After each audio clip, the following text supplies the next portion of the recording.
संभल की जामा मस्जिद के सर्वेक्षण के मामले पर सुप्रीम कोर्ट ने व्यवस्था दी है कि याचिकाकर्ता पहले इलाहाबाद हाई कोर्ट जाएं और इलाहाबाद हाई कोर्ट के साथ ही कोर्ट ने यह भी कहा कि निचली अदालत में जो सुनवाई और कार्रवाई चल रही है उस पर फिलहाल रोक रहेगी, उस पर तब तक रोक रहेगी हाई कोर्ट इस पर निर्णय करेगा। हमारे पास सुलेमान खान साहब हैं जो इस मामले में याचिकाकर्ताओं की पैरवी कर रहे हैं। सुलेमान साहब, आज के इस सुनवाई का कितनी अहमियत है और एक सवा महीने का समय भी मिल गया है ताकि जो असंतोष की धूल है वो जम जाए।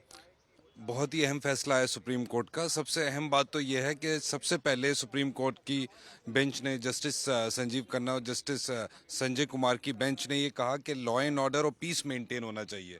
डिस्ट्रिक्ट एडमिनिस्ट्रेशन की तरफ से जो सीनियर एडवोकेट अपेयर हो रहे थे उनसे कहा कि आप मेक श्योर करिए, इस बात को मेक श्योर करिए कि वहाँ पर पीस और हार्मनी मेंटेन हो, कोई झगड़ा ना हो। दूसरी बात सुप्रीम कोर्ट ने कही कि ट्रायल कोर्ट बिल्कुल भी सूट और जो मुकदमा फाइल हुआ है नीचे जिस पे सर्वे का ऑर्डर हुआ है वो आगे नहीं बढ़ेगा और उसको स्टे कर दिया है। नो फर्दर प्रोसीडिंग, कोई प्रोसीडिंग आगे नहीं बढ़ेगी जब तक हाई कोर्ट में जो मस्जिद कमेटी है उसने जो चैलेंज किया है हाई कोर्ट में पिटीशन फाइल करके वो सुनवाई नहीं हो जाए और हाई कोर्ट इस इशू को फर्स्ट डेट पे डिसाइड ना कर दे, तब तक ट्रायल कोर्ट अपने सूट में आगे प्रोसीड नहीं करेगा।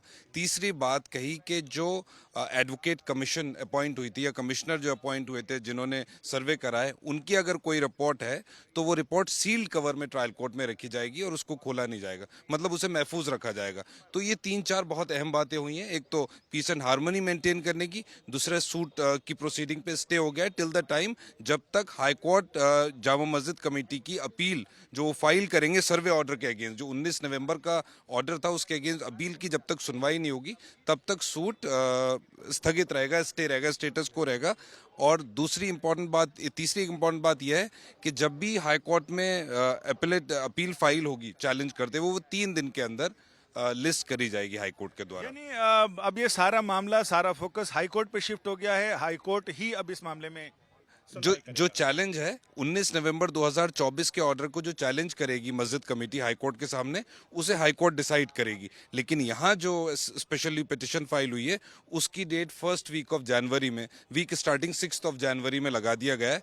तो क्योंकि सुप्रीम कोर्ट दूसरे मैटर को भी सुन रहा है जो मथुरा वाली मस्जिद का मैटर है, तो इसी वजह से, क्योंकि जब सीनियर एडवोकेट हुजैफा साहब ने कहा कि साहब 10 मैटर और हैं इस तरह के जो पेंडिंग है पूरे भारत में, तो उन्होंने कहा कि हम दूसरा मैटर भी सुन रहे हैं, उसी के साथ फर्स्ट वीक ऑफ जनवरी में से भी रख दिया गया है। तो अभी सुप्रीम कोर्ट में मैटर डिस्पोज ऑफ नहीं है, हुआ है, वो पेंडिंग है। मुझे लगता है कि लार्जर क्वेश्चन उसमें डिसाइड होगा। इसमें मुझे लग रहा है कि अब वो मथुरा का मैटर है और ये मैटर है, इसके अलावा इस बीच में और भी जो मैटर आ सकते हैं उन सारे मैटर्स की एक साथ सुनवाई होगी। जी, अभी लगता तो ऐसा ही है। और हाँ, लार्जर इशू, और हम उम्मीद भी करते हैं कि सुप्रीम कोर्ट, क्योंकि अगर ये इस तरह से चलता रहा तो मल्टीपल लिटिगेशंस होंगी, कहीं कोई ऑर्डर होगा, तो मैं समझता हूं कि अगर सुप्रीम कोर्ट इसको लार्जर इशू को सेटल कर देगा वंस फॉर ऑल, तो मुझे लगता है बहुत बेहतर होगा। तो सुप्रीम कोर्ट भी नहीं चाहेगा किसी तरह का कोई कंफ्यूजन ऐसा हो अलग अलग मैटर्स में, अलग अलग तरह वंस संजय भाई, once Supreme Court settle the position of law तो फाइनल हो जाएगा। वो सारे कोर्ट्स को, हाई कोर्ट या नीचे की जो भी अदालतें हैं, डिस्ट्रिक्ट कोर्ट्स है, उनको मानना पड़ेगा। तो ये बहुत अच्छा होगा अगर सुप्रीम कोर्ट इस इशू को वंस फॉर ऑल डिसाइड कर दे। आपका बहुत बहुत शुक्रिया। यानी अब सुप्रीम कोर्ट में इस मामले में सुनवाई आगे चलती रहेगी फर्स्ट वीक ऑफ जनवरी, यानी 6 जनवरी से शुरू होने वाले हफ्ते में। और जो सर्वे ऑर्डर को चैलेंज किया गया था मस्जिद कमेटी ने जो इलाहाबाद हाई कोर्ट में किया है, वो इलाहाबाद हाई कोर्ट उस मामले में जैसे ही मामला वहां पर जाएगा उसमें 3 दिन के अंदर उस पर सुनवाई करेंगे।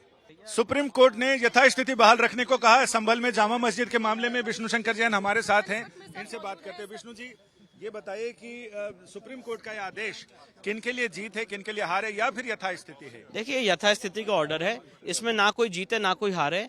ऑनरेबल सुप्रीम कोर्ट ने एक सिंपल सी बात कही है। पहली बात, आप इस बात को जरा मेरी गौर कर लीजिए। सुप्रीम कोर्ट ने कहा है कि हम इस केस के मेरिट्स पे कोई ऑब्जर्वेशन नहीं दे रहे हैं। 19 नवंबर का ऑर्डर सही है कि गलत है, ये हम डिसाइड नहीं करेंगे।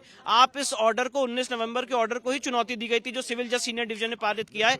आप इस ऑर्डर को हाईकोर्ट में चैलेंज करिए, जो भी आपकी रेमेडी बनती है 115 सीपीसी की या 227 अंडर द कॉन्स्टिट्यूशन। और अगर हाईकोर्ट में याचिका दायर करते हैं तो 3 दिन के अंदर लिस्ट हो। एडवोकेट कमीशन की जो रिपोर्ट है वो सील कवर में दाखिल रहेगी। ट्रायल कोर्ट में वैसे ही अगली तारीख 8 जनवरी पड़ी हुई है। तो अब सारा मामला जो है वो हाईकोर्ट को डिसाइड करना है मेरिट्स पे। यानी सील कवर में एडवोकेट कमीशन की रिपोर्ट भी 8 जनवरी से पहले तो दाखिल होगी नहीं, तो उसके बाद ही होगी। उसके बाद ही होगी, और जब भी वो दाखिल करेंगे वो सील कवर में रहेगी। पहले अभी जो मेरिट्स हैं कि 19 नवंबर का ऑर्डर जो इतना हो हल्ला मचा हुआ है कि एक्स पार्टी हो गया, बिना सुने हो गया, तो सुप्रीम कोर्ट ने कहा इसकी मेरिट्स हाईकोर्ट सुनेगी। तो हाईकोर्ट में अपना पक्ष रखेंगे कि 19 नवंबर का ऑर्डर सही है कि गलत है, और हो सकता है कि नहीं हो सकता है, हाईकोर्ट में अपनी बात रखेंगे। यानी अब ये सारा मामला इलाहाबाद हाईकोर्ट शिफ्ट हो गया है। इलाहाबाद हाईकोर्ट अब इस मामले में तय करेगा। हालांकि जो ये मामला सुप्रीम कोर्ट तक आया, सुप्रीम कोर्ट ने साफ कह दिया है कि इसे हम डिस्पोज ऑफ नहीं कर रहे हैं। ये मामला हम जनवरी के पहले हफ्ते के बाद 6 जनवरी से शुरू होने वाले हफ्ते में लिस्ट करेंगे, उस पर सुनवाई करेंगे। यानी ये 2 अलग अलग मामले चलेंगे। एक मामला जो है एसएलपी के लिए आया है, वो जो निचली अदालत को यहाँ चैलेंज किया गया है, निचली अदालत के ऑर्डर को, और दूसरा जो इलाहाबाद हाईकोर्ट में गया है, वो इलाहाबाद हाईकोर्ट उस पर सुनवाई करेगा। अगर इस बीच में 8 जनवरी तक रिपोर्ट आती भी है तो सील बंद रहेगी। इलाहाबाद हाईकोर्ट के ऑर्डर के बाद ही उस पर आगे फर्दर कोई एक्शन लिया जा सकेगा। कैमरामैन कृपाल सिंह के साथ संजय शर्मा, दिल्ली आज तक।